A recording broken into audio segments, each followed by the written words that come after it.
Почитувани, дали СДСМ и Герасимовски се вмешани во потенцијална финансиска афера од милионски размери?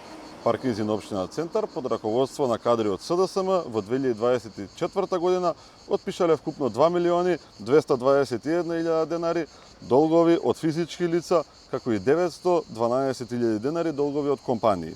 Па наместо овие, вкупно преку 3 милиони денари, односно над 50.000 евра, пари на центарци да завршат во општинската каса, тие кој знае во чии џебови биле натуткани. Во ревизорскиот извештај за 2024 година стои информацијата дека за овие пари требало да се наплати данок на личен доход кон буџетот на државата од вкупно 247.000 денари пари на граѓаните. СДСМ, познати во јавноста по чантички и куферчиња со кеш, се под сомнение дека со години до коска ја соголуваат општина Центар и центарци. Или, како што Државниот завод за ревизија го нарекува, ефект на нереално и необјективно презентирање на финансиските извештаи.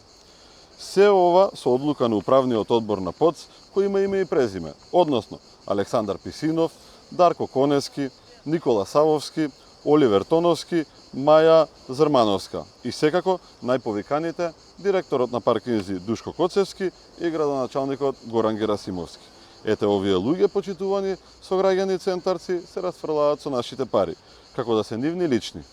Ги повикуваме итно да ги објават имињата на компаниите и луѓето од кои ги отпишале 3 милионските долгови. Дали се тоа членови на СДСМ, дали се парите наместо кај центарци завршиле на сметките на компании блиски до Зоран Заев и Венко Филипче. Почитувани, оваа огромна сума на пари ќе го решеше недостатокот на место во градинките во Центар, ќе се изградеа нови училишта, обновеа улици, тротоари, паркови, спортски сали, современи игралишта и еден куп други инфраструктурни проекти. Наместо тоа, СДСМ ја влече општина Центар заедно со себе во сигурна пропаст. ПОЦ, наместо да ги наплаќа парите кои им ги должат, а Центар со години тапка во место.